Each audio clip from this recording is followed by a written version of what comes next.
ষোড়শ সংশোধনী বাতিল করে দেয়া আপিল বিভাগের রায় নিয়ে প্রশ্ন তোলা বিচার ব্যবস্থা নিয়ে প্রশ্ন তোলা শামিল, এমন মন্তব্য করেছেন বিএনপির মহাসচিব মির্জা ফখরুল ইসলাম আলমগীর। সকালে জাতীয় কবি কাজী নজরুল ইসলামের প্রয়াণ দিবসে কবির সমাধিতে শ্রদ্ধা জানাতে এসে একথা বলেন তিনি।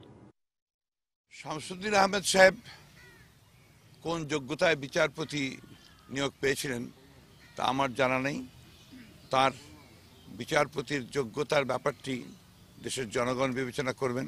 এই জাজমেন্টটি আপিল বিভাগের সকলের সর্বসম্মতক্রমে একটি জাজমেন্ট, একটি রায়।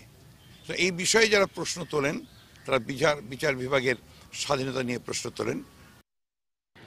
ব্যুরো ফর এক্সপোজিশন মেলা দুবাইয়ের পরিবর্তে অন্য দেশে করার যে প্রস্তাব কাতার করেছে তার সঙ্গে বাংলাদেশ একমত নয়। দুপুরে সচিবালয়ে কাতারের রাষ্ট্রদূতের সাথে বৈঠক শেষে একথা জানালেন বাণিজ্য মন্ত্রী তোফায়েল আহমেদ। এ কারণে কাতারের সঙ্গে বন্ধুত্বপূর্ণ সম্পর্ক নষ্ট হবে না বলে মনে করেন বাণিজ্য মন্ত্রী। এ সময় তিনি বলেন, ষোড়শ সংশোধনীর রায় নিয়ে অসন্তোষ দূর করতে পারেন প্রধান বিচারপতি, অপ্রাসঙ্গিক বিষয়েও বাদ দিতে পারেন তিনি। বাণিজ্য মন্ত্রী আরও বলেন, এ রায়ে বর্তমান সংসদকে নয় সংসদীয় ব্যবস্থাকে অপরিপক্ক বলা হয়েছে। ষোড়শ সংশোধনীর রায়ে জিয়ার শাসনকে অবৈধ ঘোষণা করায় ব্যারিস্টার মওদুদ ও মির্জা ফখরুলের লজ্জায় পদত্যাগ করা উচিত বলেও মন্তব্য করেন তোফায়েল আহমেদ। সংবিধানে বলে দেওয়া আছে যে কোনো অপ্রাসঙ্গিক কথা যদি কোনো সময় বলা হয়, অপ্রাসঙ্গিক, অনাকাঙ্ক্ষিত, তারপরে যেটা জনগণের, এটা সাবেক প্রধান বিচারপতি মাহমুদুল আহমেদ চৌধুরী বলেছেন, সুপ্রিম কোর্টের সাবেক বিচারপতি আব্দুল মতিন সাহেবও বলেছেন যে সেটুকু বাদ দেওয়া যেতে পারে। ঈদে দক্ষিণ পশ্চিমাঞ্চলের মানুষের ঘরে ফেরা নির্বিঘ্ন করতে 24 ঘন্টার মধ্যে সকল সড়কের সংস্কার কাজ শেষ করার জন্য নির্দেশ দিয়েছেন সড়ক পরিবহন ও সেতুমন্ত্রী ওবায়দুল কাদের। সকালে যশোর সার্কিট হাউস সম্মেলন কক্ষে সড়ক বিভাগের খুলনা ডিভিশন ও গোপালগঞ্জ জোনের নির্বাহী প্রকৌশলীদের সাথে মতবিনিময়ের সময় এই নির্দেশ দেন তিনি।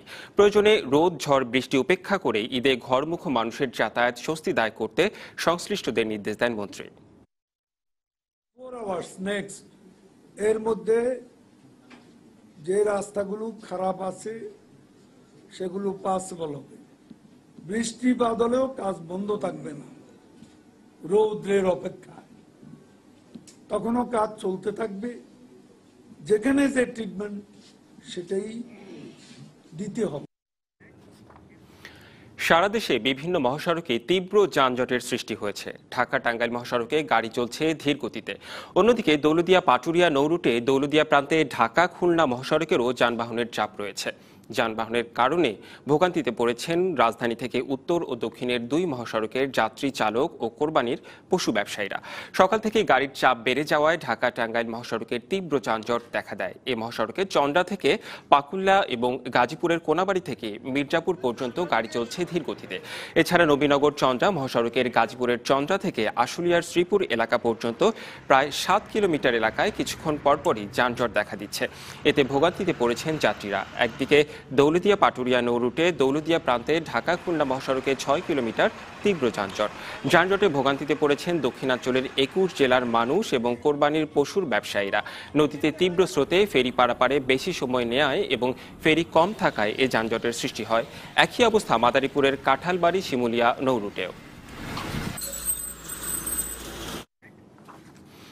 গোপালগঞ্জে একটি বাস নিয়ন্ত্রণ হারিয়ে খাদে পড়ে নিহত হয়েছে 3 জন, আহত হয়েছে আরও অন্তত 30 জন।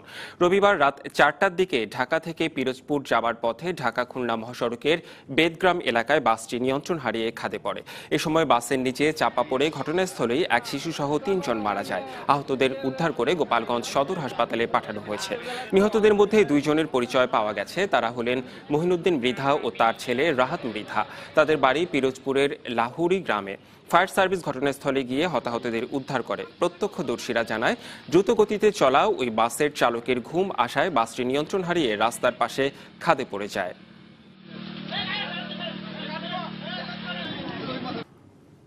শ্রমিক রাজনীতির নামে বাইরের উস্কানিতে প্রতিষ্ঠানের ক্ষতির বিষয়ে শ্রমিকদের সতর্ক থাকতে বললেন প্রধানমন্ত্রী শেখ হাসিনা। সকালে নিজ কার্যালয়ে RMG তহবিল থেকে শ্রমিকদের চেক প্রদান শেষে একথা বলেন তিনি।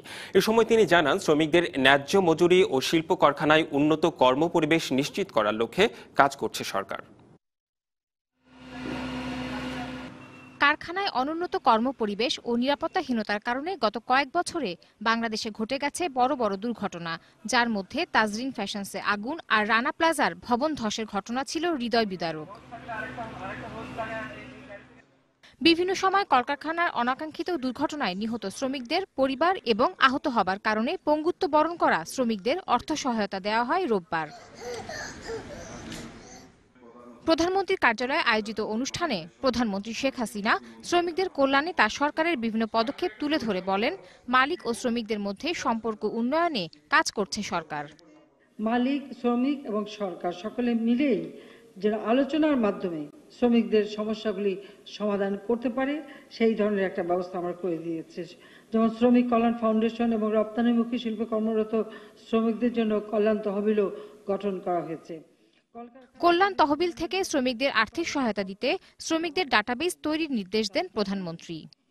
মানে মাথার ঘাম পায়ে ফেলে যারা অর্থ উপার্জন করে তাদের ভালো মন্দ দেখা এটা সকলেরই দায়িত্ব। বিজিএমইএ, বিকেএমইএ এর সদস্য ছাড়াও যে সকল প্রতিষ্ঠান পোশাক রপ্তানি করে তাদেরকেও কেন্দ্রীয় তহবিলের আওতায় আনতে হবে এবং রপ্তানি করতে হলে তাদেরকে বিজিএমইএ বা বিকেএমইএ এর সদস্য হতে হবে। সুবিধা ভোগের পাশাপাশি নিজ নিজ কর্মরত প্রতিষ্ঠানের সুরক্ষা নিশ্চিত করাও শ্রমিকদের দায়িত্ব বলে মন্তব্য করেন শেখ হাসিনা। কারো বাইরের কারো উস্কানিতে যেন কোনো রকম দুর্ঘটনা সেখানে না ঘটে সেটা বিশেষভাবে দেখতে হবে সবাইকে। কারণ কিছু কিছু আছে আমাদের দেশে শ্রমিক রাজনীতির নামে কিছু এনজিও করে, আবার তারা শ্রমিক নেতাও সেজে যায় এবং তখন ওই শ্রমিকরা কোন বেতন বলো কি বলো তাতে ভাগ খাওয়ার জন্য নানাভাবে ভোট পাকায়। কাজে এদের হাত থেকে সবসময় দূরে থাকবেন। অনুষ্ঠানে শ্রম ও কর্মসংস্থান মন্ত্রণালয়ের অধীনে গঠিত কেন্দ্রীয় তহবিল থেকে বিভিন্ন দুর্ঘটনায় নিহত ও পঙ্গুত্ব বরণ করা 234 জন শ্রমিকের পরিবারের হাতে সহায়তার চেক তুলে দেন প্রধানমন্ত্রী। Tahsina Jessy, DBC news, Dhaka. যেসব হজযাত্রী এখনো সৌদি আরবে যেতে পারেননি তারা সবাই মধ্যস্বত্বভোগী ও দালালদের টাকা দিয়ে প্রতারিত হয়েছেন বললেন হজ এজেন্সিগুলোর সংগঠন হাবের মহাসচিব। সকালে আশকোনা হজ ক্যাম্পে এক সংবাদ সম্মেলনে যারা ভিসা পেয়েছেন তাদের সবাইকে হজে পাঠানোর প্রতিশ্রুতি দেন। জানান, তারপরও কেউ বাদ পড়লে সংশ্লিষ্ট এজেন্সির বিরুদ্ধে ব্যবস্থা নেবে ধর্ম মন্ত্রণালয় ও হাব। যে সকল হজযাত্রীদের ভিসা সম্পন্ন হয়েছে, টিকিটের কারণে হজে যেতে না পারার কোনো কারণ এখন আর নাই। মধ্যস্বত্বভোগী, দালাল ও ফরিয়াদের কাছে তারা টাকা দিয়ে প্রতারিত হয়েছেন।